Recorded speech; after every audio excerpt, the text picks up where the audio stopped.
Eu sou Ricardo Albuquerque, falando pelo Safe Source, e a gente vai falar agora sobre o problema de bots com inteligência artificial nas redes sociais. Como é que a gente vai fazer agora que existem inteligências artificiais capazes de emular uma pessoa com muita facilidade do outro lado? Como é que você vai distinguir uma pessoa real de um bot, né? Isso é um desafio muito grande. Vamos tentar entender uma das maneiras que o Elon Musk está fazendo isso na rede do Twitter e também outras alternativas que existem a essa solução do Elon Musk. Essa notícia não foi trazida por ninguém, ninguém sugeriu, eu mesmo que trouxe para a gente discutir esse assunto, mas se você quer sugerir notícias para a gente falar aqui no nosso programa, é só você ir lá no nosso site https://safesrc.com e lá você cadastra o seu usuário e sugere as notícias que a gente pode falar aqui. Se for notícia interessante, a gente vai acabar falando por aqui, né? Eu agradeço a todo mundo que sugere notícias lá e agradeço a você que está assistindo nossos vídeos também. Se você gosta do nosso conteúdo, por favor, não esqueça de se inscrever e de clicar no like aqui do vídeo, né? Pois bem, qual que é o problema aqui, né? Vocês sabem, o Twitter está passando por várias mudanças. Entre essas mudanças, já há algum tempo, você pode adquirir o seu selo azul, né? Você já tem o seu selinho azul aqui, pagando $8 por mês, mais ou menos. E esses $8 por mês te dá acesso não apenas ao selo, a uma série de outras funções também no Twitter, mas o principal é o selo, é a verificação realmente, né? E agora o Elon Musk está fazendo duas mudanças bem significativas nesse mês de abril. A primeira delas é, a partir do dia 1º de abril, e aliás, deixa eu aproveitar e avisar vocês, esse final de semana agora, dia 31, 1º e 2, eu vou estar viajando, tá? Então eu não vou fazer vídeos aqui no canal, mas a partir da segunda-feira a gente volta normalmente, é só mesmo porque eu vou estar viajando, é mais complicado para mim fazer os vídeos. Eu vou continuar com os vídeos lá nos outros canais, mas aqui no Safe Source eu devo fazer o último na quinta-feira e depois só na segunda, dia 3, tá? Só um avisozinho rápido. Mas enfim, a partir do dia 1º de abril, as pessoas que tinham o selo verificado antigo, que é aquele selo verificado que você não paga, que as pessoas passavam por um processo de verificação que era basicamente QI, né? Se você conhecesse alguém dentro do Twitter, você ganhava. Se você não conhecesse ninguém dentro do Twitter, boa sorte aí, raramente conseguiu alguma coisa, né? Então, esse pessoal que tinha esse selo azul antigo, que não era pago, eles vão perder o selo azul, não vai ter mais. Então, a partir de agora, se você quer ser verificado no Twitter, tem que pagar os $8. Mas não é só isso. Também tem uma mudança que é a seguinte. Hoje, quando você entra aqui, você tem abas aqui no início, para você e de quem você está seguindo. E você pode fazer outras listas também. Eu, por exemplo, como faço a cobertura da guerra da Ucrânia, eu tenho essa lista aqui, que é só o pessoal que fala sobre a guerra da Ucrânia e coisa e tal. Então, você pode fazer essas listas aqui, tem aqui em lists. Você pode criar essas listas e você pode organizar dessa forma. Mas se você não criou nenhuma lista, você tem aqui para você e o que você está seguindo.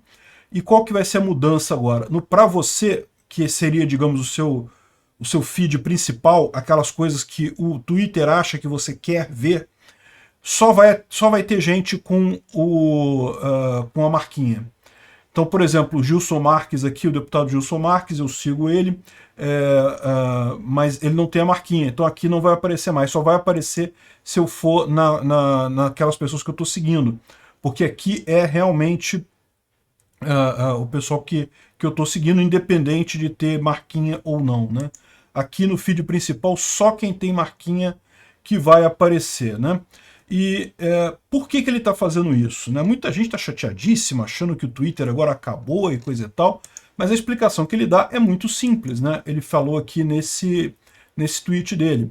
Dado que a inteligência artificial atual pode resolver qualquer tipo de captcha, provar que você não é um robô, qualquer teste desse a inteligência artificial hoje em dia já consegue resolver. Agora é trivial alguém criar 100 mil robôs parecidos com seres humanos e que podem conversar como se fossem seres humanos. E daí, como é que você resolve esse problema, né? E essa é a grande questão. Como é que você sabe que aquela conta é de um ser humano mesmo, não é uma de milhares de contas de inteligência artificial, de robôs que estão entrando no Twitter e infestando a rede social, né? Daqui a pouco a gente vai estar com 1 trilhão de pessoas no Twitter, sendo que no planeta só tem 8 bilhões, não é isso? Acho que é 8 bilhões, né? Enfim, a questão toda é essa. Como é que você resolve esse problema? E veja, uma pessoa ter mais de uma conta, isso não é um problema por si, né? Eu mesmo tenho algumas contas aqui que eu uso, coisa e tal. A que eu uso mais é a do Ancapsu, mas eu tenho a minha conta Ricardo Albuquerque também. A Howbook, que por enquanto não está verificada, mas eu estou considerando verificar ela também. Tem algumas outras contas que eu uso aqui, mas o fato é o seguinte, a questão não é quem tem 2, 3 contas. O que ele está querendo evitar é a pessoa que faz 10 mil contas, 100 mil contas, e daí realmente você começa a ter um universo diferente nisso daí, né? Então, o que ele está falando aqui? A verificação agora, isso aumenta o custo do robô em 10.000%. Então, ou seja, vai ficar muito mais caro para a pessoa que está querendo fazer esses robôs. Se ela quiser fazer robôs para influir na discussão, veja, se tem um robô e você está seguindo aquele robô, você vai ver ele aqui na sua lista de following, né? De quem você está seguindo. Mas você não vai ver na lista principal. Então, para fazer uma coisa que realmente influencie na opinião das pessoas, tem que pagar. E pagar fica inviável para os robôs, né? Isso pode parecer uma coisa muito, muito ruim, muito capitalista e coisa e tal, mas ele explica que, na verdade, não tem alternativa. Então, essa é a única forma que você tem de evitar isso daí. E, bom, esse artigo aqui do John Stokes, ele refuta isso, quer dizer, ele refuta. Ele concorda com o ponto do Elon Musk, mas ele fala que existem 3 alternativas para resolver isso, né? Então, aqui, o Musk está certo, os robôs estão vindo e a gente tem que fazer alguma coisa para conseguir diferenciar. Não é questão de impedir o robô de entrar, mas simplesmente garantir que as pessoas saibam que é um robô, né? Enfim, uma opção é a pay to play, ou seja, você vai pagar. Se você quiser continuar a estar na rede social de forma ativa, sendo visto por outras pessoas, né? Você vai ter que pagar para isso. E não é só o Twitter que está fazendo isso, tá? O Instagram já falou que vai fazer também. Outras redes sociais estão indo nesse mesmo sentido, pelo exato mesmo problema. Daqui a pouco tem tanto robô por aí que você não consegue mais distinguir uma coisa da outra. Então é importante você ter isso daí. Agora, ele diz que tem 2 outras opções além dessa opção. Uma delas é governo, identidade digital gerada pelo governo, né? Isso é uma solução que a gente já vê isso acontecendo há muito tempo, né? É uma possibilidade você ter uma identidade digital gerada pelo governo. Aqui no Brasil a gente já tem o eCPF, você pode tirar o seu eCPF, coisa e tal, é uma chave privada, você pode ter um token, pode ter um smart card, pode ter ela guardada no seu micro, mas enfim, você pode ter o seu eCPF guardado já, e ele funciona como uma autenticação para uma série de sistemas do governo e coisa e tal. Aliás, tem também agora o GovBR, que é justamente também uma espécie de autenticação no governo federal, né? E isso, em tese, você pode expandir para os outros sistemas. Se você está desenvolvendo um sistema, sei lá, de vendas aqui no Brasil e não quer se preocupar com a autenticação, você pode exigir que a pessoa se autentique pelo GovBR. O GovBR faz aquele mecanismo de OAuth, igual os outros sistemas também, igual o Google, o Facebook, coisa e tal. Então você automaticamente se loga pela sua conta e aí você tem a garantia de só quem é pessoa de verdade vai estar logado no seu sistema, porque a pessoa precisa ter um CPF, precisa estar registrado no governo e coisa e tal. Embora essa solução seja extremamente simples, ela tem um problema. Que é o problema que o governo agora controla todas as suas contas. Já parou para pensar nisso? O pessoal aqui no Brasil recentemente já provou que se você estiver devendo dinheiro, eles podem cancelar sua carteira de motorista, pode cancelar seu passaporte, até você pagar. Imagina aonde pode parar essa sede do governo para obrigar você a pagar suas dívidas com o governo, né? Daqui a pouco, se a solução fosse essa, daqui a pouco, não, se você está devendo dinheiro para o governo, não pode entrar no Facebook, não pode entrar no Twitter, porque você tem que pagar a dívida aqui, coisa e tal. É uma solução distópica, bastante assustadora no final das contas. Então, ninguém quer essa opção. Embora seja a solução mais simples, seria essa. Todo mundo na rede social tem um login do governo, isso dá um poder enorme para o governo. Dá ao governo poder sobre a sua vida social, da sua vida digital, né? Agora, existe uma terceira opção, que são várias provas de humano que existem na Web3. E essa que é a parte interessante dessa história, né? Então ele coloca aqui que a Web3, que é justamente aquela web descentralizada e coisa e tal, ela tem já alguns mecanismos para identificação, que basicamente é chave pública e privada, né? Ele fala aqui sobre endereço cripto, que nada mais é que uma chave pública derivada, e você teria a chave privada, então você consegue usar isso aqui, consegue provar que você é aquela pessoa. Então isso resolve uma parte do problema, mas não resolve outra parte do problema, porque nada impede uma pessoa de criar 1 milhão de chaves privadas também, chaves públicas, né? Aqui ele fala da rede Ethereum e coisa e tal, mas na verdade tem várias outras redes que você pode usar.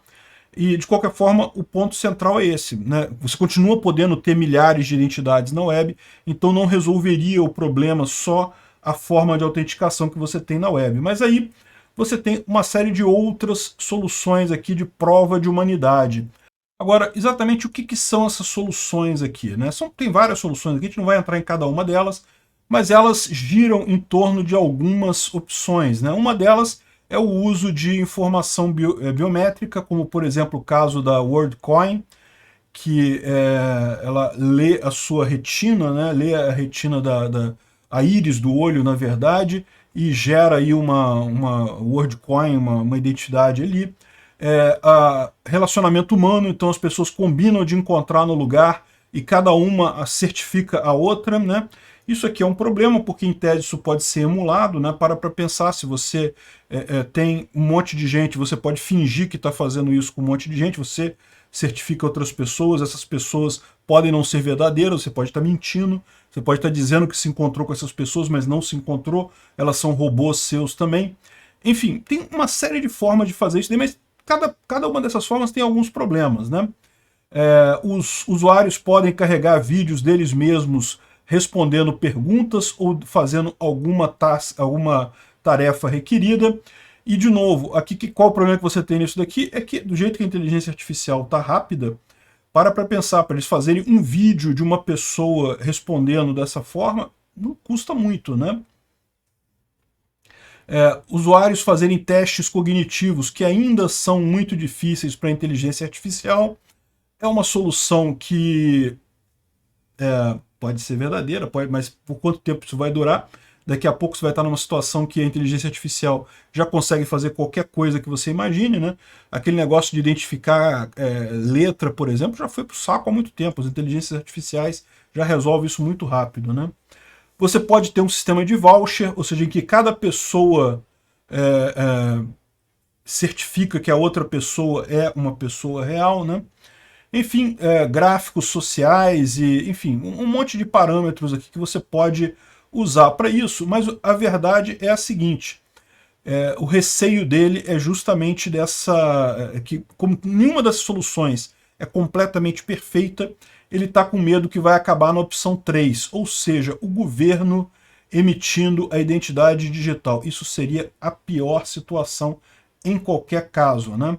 E o pior ainda seria se esse pessoal se unir para fazer um grande banco de dados mundial. Já parou para pensar no pesadelo distópico que seria isso? Eu não quero viver nesse mundo não, meu amigo. Eu prefiro pagar os $8 do Elon Musk para acessar a rede social, se for o caso. No final das contas, isso daqui talvez seja a única opção realmente viável para um mundo livre. Pagar. Se chegou até aqui e gostou do conteúdo, clique no like e se inscreva no canal. Isso me ajuda a ganhar relevância no YouTube e levar o tema da segurança no desenvolvimento de software a mais pessoas. Obrigado. Considere também clicar no sininho e pedir para ser notificado dos novos vídeos. Caso queira sugerir uma notícia para falarmos aqui, é só ir no nosso site https://safesource.com, safesrc.com e clicar em sugerir uma pauta, colocar o link da notícia ali. Agradeço a todos que nos ajudam a fazer esse programa.